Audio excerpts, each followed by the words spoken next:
வணக்கம். தமிழ் ஃபுட் கார்னரில் பீர்க்கங்காய் தேங்காய் பால் கறி பண்ண போகிறோம். இந்த கறியில் தேங்காய் பால் சேர்த்து பண்ணியிருக்கிறதுனால நல்லா க்ரீமியாக சாப்பிட்றதுக்கு ரொம்ப சுவையாக இருக்கும். இந்த கறியை மீல் சாப்பிடும்போது சைட் டிஷ்ஷாக வச்சு சாப்பிட்டுக்கலாம். சப்பாத்திக்கு தொட்டு சாப்பிட்றதுக்குமே ரொம்பவே அருமையாக இருக்கும். இப்போ எப்படி பண்ணுறதுன்னு பார்க்கலாம்.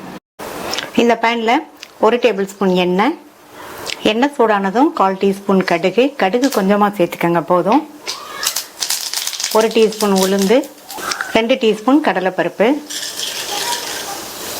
இப்போ நம்ம சேர்த்த பருப்பெல்லாம் செவந்துருச்சு. இதில் 1/4 டீஸ்பூன் சீரகம் சேர்த்துக்கங்க. சீரகம் பொரிஞ்சிருச்சு.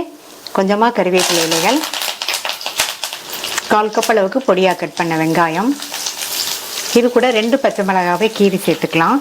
நான் இதில் கொஞ்சமாக சாம்பார் தூள் சேர்க்க போகிறேன். அதனால் 2 பச்சை மிளகாய் சேர்த்துருக்கேன். நீங்கள் சாம்பார் தூள் சேர்க்கலைன்னா இப்போவே கூட கொஞ்சம் பச்சை மிளகாய் சேர்த்துக்கங்க. அடுத்து இதோட ஒரு சின்ன சைஸ் தக்காளியை இந்த மாதிரி குட்டி குட்டியாக கட் பண்ணி சேர்த்துக்கலாம். எல்லாத்தையும் வதக்கி விட்டுக்குங்க.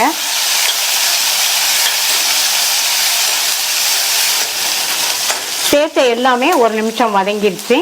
இது கூட 1/4 டீஸ்பூன் பெருங்காய பவுடர் சேர்த்துட்டு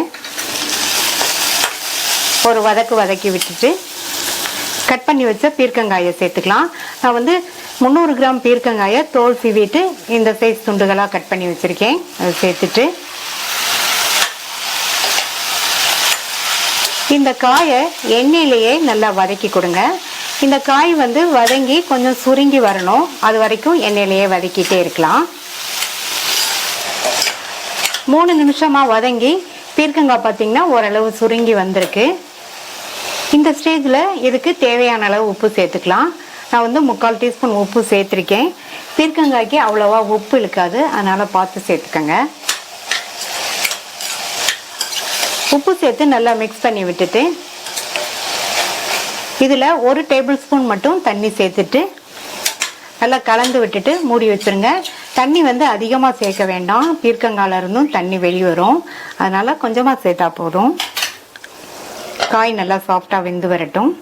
காய் வெந்துட்டு இருக்கும்போது இடையில ஓப்பன் பண்ணி பார்த்து கலந்து விட்டுக்கங்க. இப்போ பார்த்தீங்கன்னா பீர்க்கங்காய் நல்லா சாஃப்டாக வெந்துருச்சு. இது கூட 1 டீஸ்பூன் சாம்பார் தூளும் 1/4 டீஸ்பூன் மஞ்சள் தூளும் சேர்க்குறேன். நல்லா மிக்ஸ் பண்ணி விட்டுருங்க. இந்த சேர்த்து இந்த சாம்பார் தூள் மஞ்சள் தூளோட பச்சை வாசனை போக ஒரு 2 நிமிஷத்துக்கு வதங்கிட்டு இருக்கட்டும். 2 நிமிஷம் ஆச்சு. 1/4 மூடி தேங்காயை 1/4 கப்பு தண்ணி விட்டு அரைச்சு திக்கான பாலாக எடுத்து வச்சிருக்கேன். இந்த தேங்காய் பாலை இதில் சேர்த்துக்கலாம். நான் தேங்காய் பால் சேர்த்துருக்கேன். இதுக்கு பதில் நீங்கள் நார்மலான திக்கான பாலை காய்ச்சி ஆற வச்சு 1/2 கப் சேர்த்துக்கங்க. அதுவும் நல்லாயிருக்கும். இந்த சின்ன பவுலில் 1 டீஸ்பூன் அரிசி மாவும் 2 டேபிள் ஸ்பூன் தண்ணியும் சேர்த்து நல்லா கட்டி இல்லாமல் கரைச்சி வச்சுக்கலாம். நம்ம கரைச்சி வச்ச அந்த மாவு கரைசலை இதில் சேர்த்துடலாம். இந்த மாதிரி அரிசி மாவு கலந்து சேர்த்தோம்னா இந்த தேங்காய் பால் கறி நல்லா திக்காக இருக்கும். நல்லா மிக்ஸ் பண்ணி விட்டுருங்க. நம்ம சேர்த்துருக்க அந்த தேங்காய் பாலோட சேர்த்து நல்லா 2 நிமிஷத்துக்கு கொதிக்கட்டும். 2 நிமிஷமா நல்லா கொதிச்சிருச்சு. நல்லா திக்காய் வந்திருக்கு பாருங்க. இதில் பொடியாக கட் பண்ண கொத்தமல்லி இலைகள் கொஞ்சம் சேர்த்துடலாம். நல்லா கலந்து விட்டுருங்க.